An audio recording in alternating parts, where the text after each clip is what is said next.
Well, how did she do?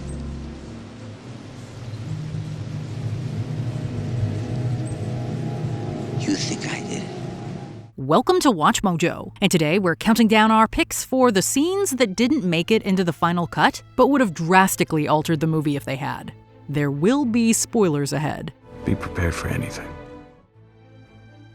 Number 20. Cap adjusting to modern times, The Avengers. At the end of his first solo adventure, Steve Rogers wakes up in the 21st century and realizes the world is no longer the one he knew. Table's yours as long as you like. Nobody's waiting on it. Plus, we've got free wireless. Radio? You can imagine that skipping over 70 years of history, pop culture, and technological evolution would be pretty disorienting. This deleted scene shows Cap dealing with that emotional fallout, and reveals that he's not as well adjusted as he appears on the surface. It's a bit of character development that would have affected how we see Cap through the rest of the film. Plus, it includes another Stan Lee cameo. Ask for her number, you moron. Number 19. Shot in the Back, Back to the Future Part 3. That's far enough, Tannen. I don't want any trouble.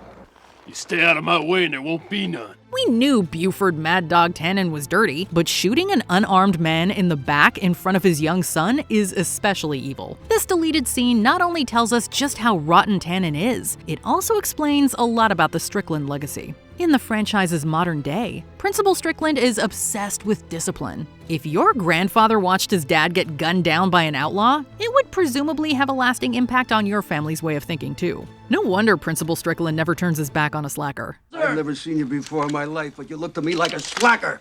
Number 18. Sauron's Downfall, The Lord of the Rings, The Return of the King. Come down, Saruman, and your life will be spared. Save your pity and your mercy. I have no use for it. Considering how important Saruman is to the story of this trilogy, it's a little weird that he doesn't even appear in the theatrical cut of the third film. The last we see of him is in The Two Towers, when the Ents attack Isengard and destroy his fortress. If you've never seen this deleted scene, you might assume that's the end of Saruman. However, the extended version of The Return of the King shows us his actual end. Although Gandalf tries to capture him alive, Saruman is ultimately stabbed in the back by his slimy lackey, Grima Wormtongue. The filth of Saruman is washing away. Number 17. Letting Lecter Go, Hannibal. It's obvious that Hannibal Lecter has a thing for Clarice Starling, but we never had the impression that she reciprocates his feelings. Tell me, Clarice, would you ever say to me, stop? If you loved me, you'd stop. Not in 1,000 years. That is, until we saw the alternate ending of Hannibal. In the original ending, Clarice attempts to trap the cultured cannibal by handcuffing his wrist to hers, forcing him to cut off his own hand to get away. In this deleted version, none of that happens. Instead, she simply gives up and allows him to escape, knowing full well that he will likely kill again.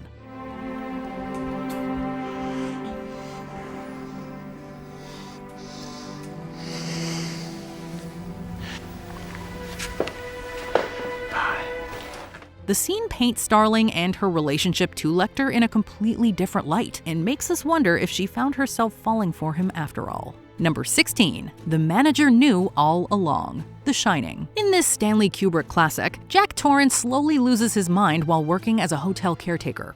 Here's Johnny!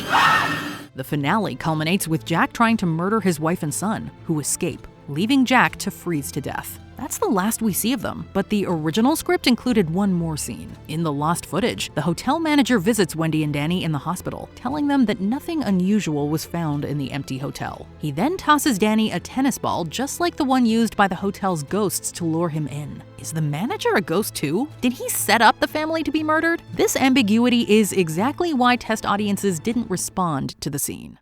That is, quite a story. Yeah, it is.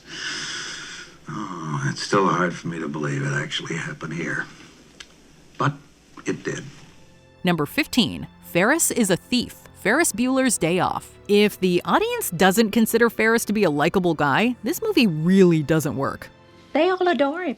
They think he's a righteous dude. That's probably why director John Hughes decided not to film the scene in which Ferris steals his dad's savings bonds to fund his day off. Early in the film, Mr. Bueller calls to check on his son, who he believes to be sick. In the original script, this scene was extended to show Ferris sneakily getting his father to tell him where his savings bonds are hidden. After he hangs up, Ferris breaks the fourth wall to make a snarky remark about how easy it was.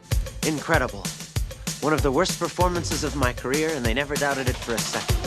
We know Ferris isn't above lying, but stealing from his own family would have turned him into an actual villain. Number 14. Loki didn't steal the throne. Thor. You can bring your urgent matter to me.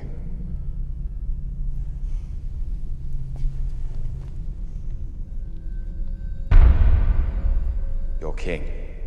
This scene would have cast Loki in a totally different light. Just after Odin reveals to his younger son that he's actually adopted, the Allfather falls into the Odin sleep, an Asgardian version of a coma. A few minutes later, the film hard cuts to Loki sitting on the throne, leading viewers to believe he seized the opportunity to assume power. But in an earlier deleted scene, we see Frigga bestowing Odin's scepter on Loki, telling him to make his father proud as king. Thor is banished. The line of succession falls to you. Until Odin awakens, Asgard is yours. The look on Loki's face makes it clear that he is shocked, maybe even moved by this turn of events. The scene makes his later betrayal even more nefarious.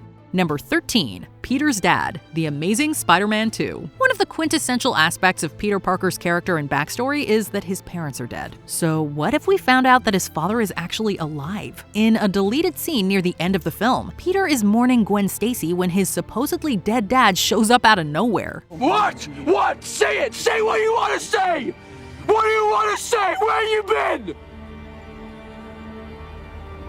You're dead! He gives Peter a spiel about faking his death to keep Peter safe, and the two have a heart-to-heart on a park bench. Since the sequels to this movie were canceled, we never got to see where this surprise development would have led. But considering that critics already skewered the film for being unfocused and having way too many characters, it's probably best that the scene hit the cutting room floor. It was never my destiny to save anything. It's yours, son. And with great power comes great responsibility. Number 12. Resetting the CPU. Terminator 2. Judgment Day. After narrowly escaping the T-1000, John, Sarah, and the T-800 retreat to an abandoned building. The theatrical version of the scene is pretty short. Sarah digs bullets out of Arnie's back while he and John chat. In the longer director's cut, the T-800 explains that if they reset a chip in his brain, he'll be able to learn more and become more human. Can you learn stuff that you haven't been programmed with? So you can be, more human and not such a dork all the time. They agree to do it, which explains why the Terminator later starts using John's slang and cracking jokes. While the android is powered down, Sarah wants to destroy the chip and kill him, but John talks her out of it. I know what it's like to try to kill one of these things. And if something goes wrong, this could be our last chance, so move! Look, Mom, if I'm ever supposed to be this great military leader, maybe you should start listening to my leadership ideas once in a while. It's an important character moment for both John and the T-800, and theater audiences never got to see it. Number 11. Worst case scenario. Get Out. All right, look. Let's just take it from the top, walk me through it again. It's common for horror movies to have bleak endings, but this one would have taken the cake. In the theatrical cut, Chris narrowly escapes the Armitage house and his friend Rod arrives to save the day. In the original version, it's not Rod who shows up, but the cops, and Chris goes to prison for the murder of the Armitage family. Director Jordan Peele intended the ending to be a commentary on racism in the criminal justice system. However, as he was filming, he realized that conversations around race in America were changing, and more people had become aware of systemic racial injustice. That convinced him that the movie actually needed a happy ending. I told you not to go in that house. Number 10. Aragorn vs. Sauron. The Lord of the Rings, The Return of the King. And we also felt that Aragorn has come this distance with his journey and that Sauron is his enemy, and that we had to somehow have this personal duel between Aragorn and Sauron, and that's not in the book. When originally putting the film together, Peter Jackson and company had the idea of a final showdown, pitting Aragorn head-to-head against Sauron himself. The theory was that Aragorn had his own journey, and facing Sauron was his final hurdle. And this blinding bright light shines on us, which blinds You know, everyone, except Aragorn at a certain moment, sees something and walks toward it. In the end, it was decided that a fight like that would take the emphasis away from Frodo and Sam, whose story it really was. You still got to see the footage though, with the production team using CGI to create a troll for Aragorn to fight instead of the Dark Lord. It was not what Tolkien imagined, and we realized that was actually totally demeaning to what Aragorn was doing. Number 9. Hunted becomes the hunter. Hostel. Coming out at the peak of the gore porn craze, Hostel told the story of tourists who were kidnapped and tortured to death as part of a hunting club for the world's super elite. Those who went to see the theatrical cut of the film are well aware that the film ended with Paxton murdering one of the torturers. In the unreleased director's cut, however, instead of killing the businessman, Paxton kidnaps the man's daughter.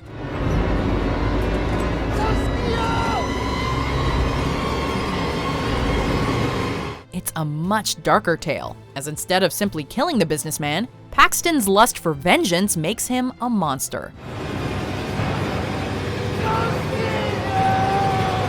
Number 8. Tshi Station. Star Wars Episode 4, A New Hope. You gotta take it a little easy, Luke. You may be the hottest bush pilot this side of Mos Eisley, but those little skyhoppers are dangerous. Star Wars was saved in the editing room. The original script and cut of the film involved a few additional scenes that kinda just went nowhere. Case in point, this scene, in which Luke meets with Biggs at the infamous Tshi Station. The scene was not only slow, but completely unnecessary, as all it did was give clunky exposition while offering a few details on space politics we didn't have before. No, that's not gonna happen here. You said yourself the Empire won't even mess with this old rock. Things can change. Similarly, in Return of the Jedi, part of Yoda's monologue originally had him explain that he instructed Obi-Wan not to tell Luke the truth about his father, which would have cast the Green Jedi Master in a different, more manipulative light. Obi-Wan would have told you long ago had I let him. Number 7. Downer ending, Clerks. You're closed. Clerks tells the story of Dante and Randall and the comings and goings of life in a convenience store, along with their personal lives and relationships. When shooting the film, first-time writer and director Kevin Smith did not know how to end it, and he originally decided on the downbeat twist of Dante being shot by a robber. Oh, I'm sorry, we're closed. When looking for feedback, most people, including the actor who plays Dante, hated the ending, and Smith took a friend's advice to simply end the film with the shop closing up. You're closed.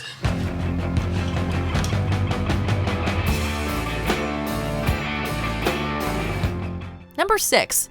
A fitting end, Deep Blue Sea. Let me tell you, man, I quit this job. Deep Blue Sea tells the age-old story of sharks who become hyper-intelligent after Dr. Susan McAllister tests brain-growing drugs on them in an effort to find a cure for Alzheimer's. You know, that old chestnut. Test audiences were shown the original ending, in which Susan saves the day by killing the shark. But they were basically unanimous in their hatred of this ending, and despised that the woman responsible for creating the deadly sharks got off scot-free. The filmmakers took the criticism to heart, and chose to kill Susan in the theatrical ending. Let me ask you something. Are you sure it was just 3 sharks? Yeah. Number 5. All-Out War, World War Z. This isn't the end. World War Z ended on a surprisingly intimate note, with Brad Pitt's Jerry reuniting with his family as a vaccine is developed to help in the war on zombies. But the original ending was very different and featured a large-scale battle in Red Square. A tremendous amount of footage was abandoned, and the process cost the studio millions. But replacement writer Drew Goddard stated that it was done in an effort to make the film better. The original ending had Pitt's character Jerry surviving the battle, only to find that his wife had turned to prostitution to support their family. So, a bit of a bummer. Be prepared for anything.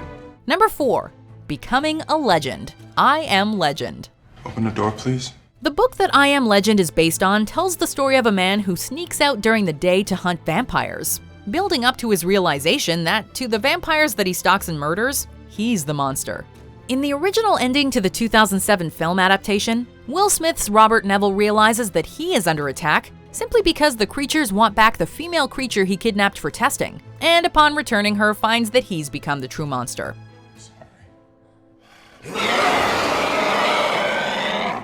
But someone somewhere thought that was too cerebral, so instead, everything just gets blown up in the theatrical version.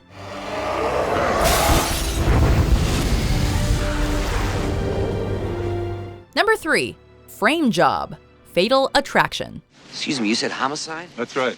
Fatal Attraction is a thriller about a man who cheats on his wife, only for his paramour Alex, played by Glenn Close, to become an obsessive and violent stalker. The original ending had Alex taking her own life and framing Michael Douglas's Dan Gallagher for murder, making her more of a tragic figure rather than a total villain. If you don't come through for me, I don't know what I'll do. But it's gonna be something terrible. Many who saw the original cut of the film felt the ending to be anticlimactic, so it was decided that the violent and climactic showdown would be a more apt conclusion to such a tense story. I'm sorry, your husband's under arrest.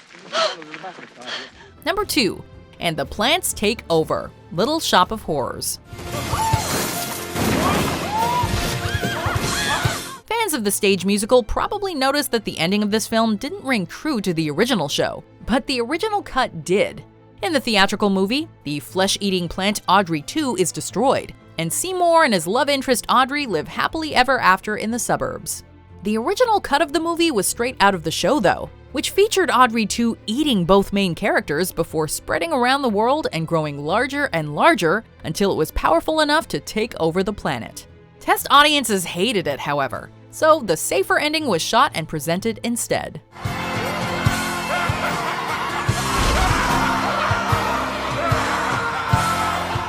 Before we continue, be sure to subscribe to our channel and ring the bell to get notified about our latest videos. You have the option to be notified for occasional videos or all of them. If you're on your phone, make sure you go into your settings and switch on notifications.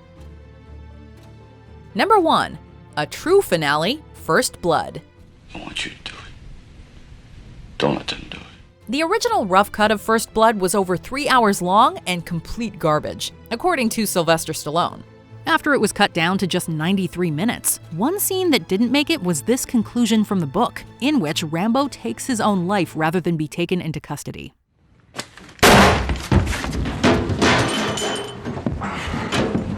Needless to say, not only would this have seriously changed the ending of this movie, but it would have also had a pretty big impact on the sequels. Like, you can't make a Rambo franchise if Rambo is dead.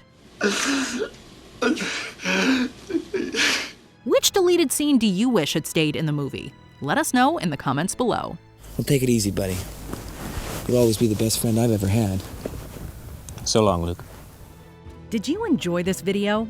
Check out these other clips from WatchMojo, and be sure to subscribe and ring the bell to be notified about our latest videos.